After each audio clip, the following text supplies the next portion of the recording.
Cette vidéo est dédiée aux chefs d'entreprise qui veulent mettre l'intelligence artificielle au sein de leur processus, mais aussi au sein de leurs équipes. Après avoir formé des centaines et des centaines d'entreprises, l'objectif c'est que je vous donne quelque part les éléments qui peuvent faire en sorte que votre boîte fonctionne très bien, mais en même temps ceux que si vous ne connaissez pas ou que vous ne mettez pas en place, ça peut mettre vraiment votre boîte en péril. Donc l'idée c'est qu'au final, il y a des outils, il y en a beaucoup, et l'une des grosses erreurs que j'ai vues qui a coûté la vie de plusieurs boîtes, ça va être en fait qu'ils se sont dit: «Ah, je ne vais pas donner l'intelligence artificielle à mes employés». Le problème, c'est que si le patron, il dit à ses employés: «No IA», donc pas du tout d'IA, les employés, qu'est-ce qu'ils vont dire? Bon, les employés veulent faire un bon travail. En général, la vérité, c'est que si on les emploie, ils veulent gagner du temps et ils veulent faire un bon travail. Donc, c'est qualité plus productivité. Ils veulent absolument le faire. Mais si le patron, il dit non, les employés, ils vont dire: «Ah oui, bien sûr, non, vraiment, zéro IA». Et ça, j'arrête pas de le voir, en fait. C'est les employés, ils vont dire: «Ouais, ouais, non, zéro IA, aucun problème, en aucun cas, on va utiliser l'IA». Le problème, c'est que si le chef d'entreprise dit non à l'intelligence artificielle de manière catégorique, les employés vont dire: «Vous inquiétez pas, on n'utilise pas d'IA». Mais le problème, c'est qu'en même temps, vous n'allez pas pouvoir mettre de guidelines. Et ça, c'est un vrai problème. C'est qu'aujourd'hui, l'IA, ça va très vite. Il y a des serveurs et des applications qui sont en Chine qui volent vos données, qui les donnent clairement au gouvernement et tout ça. Il faut savoir exactement où va la donnée, quels sont les processus en place. Donc la première chose que je peux vous dire, c'est qu'en général, si vous voulez intégrer l'intelligence artificielle dans votre entreprise et dans vos équipes, il faut être capable de dire oui à l'intelligence artificielle, mais dire oui de manière cohérente et intelligente. Il faut leur expliquer par exemple que, regardez, vous avez accès à juste cet outil. Si quelqu'un utilise un autre outil, il y aura conséquence. Pourquoi je vous dis ça? C'est parce qu'il y a un outil, donc en général, moi j'en conseille un, parce qu'en fait, il peut faire beaucoup des tâches. Et en leur donnant un et leur disant absolument non pour le reste, ils vont se concentrer sur cet outil. Et alors pourquoi je vous dis ça? C'est parce qu'en fait, il y a des méthodes, si vous les connaissez, je vais vous les partager aujourd'hui, vous pouvez sécuriser ces outils pour au moins qu'il y ait beaucoup moins de failles, beaucoup moins de problèmes de sécurité, tout en ayant la chance de pouvoir quand même tirer pleinement parti de l'intelligence artificielle. Donc moi, je travaille avec les experts comptables, avec l'ordre des experts comptables aussi.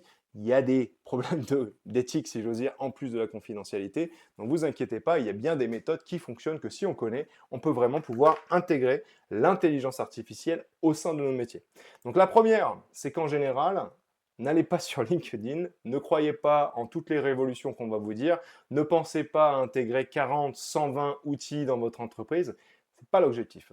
Moi, je peux vous en conseiller deux qui résout 98-99% de tous vos problèmes. Ça va être ChatGPT, ChatGPT que j'imagine tout le monde connaît, mais aussi Perplexity. Alors pourquoi? C'est parce que ChatGPT est capable de faire beaucoup de choses. Et dès que je vous dis beaucoup de choses, c'est quasiment tout. Pas toujours de la meilleure qualité, mais si vous avez cet outil, vous êtes vraiment couvert sur la vaste majorité des activités que vous pourriez avoir dans votre entreprise. Donc dans notre cas, ce qui va être pertinent, par exemple, surtout au niveau de la sécurité des données, c'est d'expliquer aux employés que dès que vous créez un compte, il faut aller, donc là c'est parce que j'ai créé un compte, j'ai la petite icône ici au-dessus, d'aller, hop là, je clique, je vais sur paramètres. Dans paramètres, je vais aller sur gestion des données. Et améliorer le modèle pour tous, il faut que ce soit désactivé. Parce qu'en fait, si c'est activé, qu'est-ce que ça veut dire? Ça veut dire qu'au final, vos données, ce n'est pas vraiment vos données. Ce qui est donné à ChatGPT, donc à OpenAI, ils peuvent en faire un peu ce qu'ils veulent, ils peuvent entraîner leur modèle, et on ne veut pas ça en termes de sécurité. Donc ça, c'est la première chose. Si vous avez bien paramétré vos comptes, déjà, vous pouvez utiliser l'intelligence artificielle de manière un peu plus sereine. Au-delà de ça, il y a un autre mode qui va être pertinent que si vous ne savez pas qu'il existe, vous ne pouvez pas vous en servir. Il va être juste ici, et c'est le mode éphémère. Donc le mode éphémère, ce qui va être pratique, c'est que, regardez ici, il n'y a pas vraiment de sauvegarde. Ces données, en fait, elles sont exploitées, elles sont utilisées, mais derrière, il n'y a pas de sauvegarde et on ne peut pas entraîner les modèles dessus. Donc ça, c'est important, encore une fois. Si vous êtes dans un domaine où les données sont extrêmement importantes, confidentielles, aidez vos employés à comprendre qu'ils peuvent utiliser l'intelligence artificielle de manière intelligente, ça va être vraiment pas mal. Et ça vous évite justement qu'ils fassent ça dans votre dos, parce que je préfère vous le dire, je le vois arriver tout le temps. Où les employés vont dire oui, bien sûr, aucune IA. La vérité, c'est voilà, ils veulent faire un bon travail, ils veulent pas passer leur vie sur une tâche, ils vont le faire une fois, ils vont voir qu'ils ne sont pas fait attraper. Et au final, c'est pas bon. La deuxième chose, c'est que si vous êtes dans un milieu extrêmement limité où il faut vraiment faire attention à l'IA, il ne faut pas hésiter à bloquer ou à blacklister les sites internet directement. Donc là, je vous donne la méthode si vous voulez pouvoir utiliser l'intelligence artificielle et en tirer parti. Si vous êtes dans un domaine où c'est complètement proscrit, il faut savoir qu'il y a une possibilité sur les ordinateurs professionnels de vos équipes de blacklister clairement des sites internet. Donc là, c'est aussi possible. Si vraiment vous voulez prendre le temps, vous, en tant que chef d'entreprise, ça se voit beaucoup aussi, hein, je préfère vous le dire, le chef d'entreprise veut comprendre comment l'IA fonctionne, la tester par lui-même, et après voir qu'est-ce qui est utile ou pas. Ça, c'est important aussi. Sachez que ce qui se fait beaucoup, c'est de blacklister certains sites internet des ordinateurs professionnels pour pas que les gens, nos employés, puissent donner directement les documents à l'intelligence artificielle et causer des problèmes pour l'entreprise. Donc ça, sachez aussi que c'est une option qui va être pas mal. Au-delà de ça, je vais vous présenter rapidement le dernier outil qu'on va voir qui s'appelle Perplexity, qui va vous permettre, encore une fois, de résoudre bien de vos problèmes de manière très très simple. Parce que l'objectif, et c'est ça que je peux vous dire en tant que chef d'entreprise, si on veut intégrer l'intelligence artificielle, c'est d'être sécurisé, donc pas couler la boîte tout simplement, mais aussi d'avoir un outil qui peut résoudre beaucoup de nos problèmes. Donc soit productif tout en étant sécurisé et la pérennité de notre entreprise. Donc Perplexity, très simple, ça s'écrit comme ça, comme vous pouvez le voir, sans le pro. Et c'est un outil en fait qui va être connecté à Internet et qui va refaire des recherches pour avoir des informations d'actualité. Alors vous pourriez me dire, ChatGPT, comme ça je vous le montre en même temps si vous le savez ou si vous ne le savez pas, il a un mode recherche qui fait que si je lui pose une question, est-ce que tu pourrais me faire un benchmark concurrentiel sur l'entreprise Safran? Il va aller chercher sur Internet pour avoir des informations d'actualité. Ce n'est pas le meilleur, mais il fonctionne déjà. Donc si vous voulez rester sur un seul outil, en donner qu'un seul à vos équipes, comme ça vous avez beaucoup de contrôle et ils sont capables de se partager les compétences et pas avoir à jongler entre plusieurs outils parce que ça c'est déjà un peu avancé, ChatGPT est capable de le faire. Le meilleur outil pour la recherche d'informations et avoir des informations pertinentes et concises, ça va être Perplexity. Ou pour pas tricher, je vais prendre exactement la même question, regardez, hop là. Je lui donne, et vous allez voir au final que ça fonctionne. Donc ce que j'essaye de vous dire, c'est qu'au final, si on venait un chef d'entreprise et qu'on a peur d'intégrer l'intelligence artificielle parce qu'on se dit on prend un risque, on ne veut pas tuer notre boîte parce qu'en vrai, ça prend quand même du temps à monter une boîte. Si une erreur, une révolution, ça me coûte mon entreprise, on n'est vraiment pas bon. Donc moi, ce que j'essaye de vous dire, c'est que de dire non, pour être honnête avec vous, je le vois encore et encore et encore, et ça coûte des boîtes aujourd'hui, des boîtes françaises hein, comme vous, ça ne marche pas. Il faut dire oui, mais oui, dans quel contexte?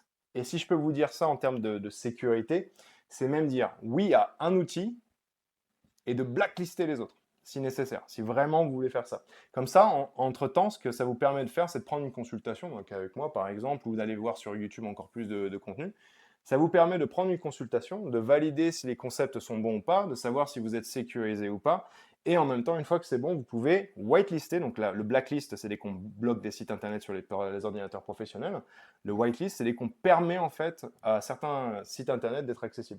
Comme ça, en fait, vous avez vraiment du contrôle. Vos employés sont quand même contents parce qu'ils sont capables d'utiliser l'IA et gagner en productivité.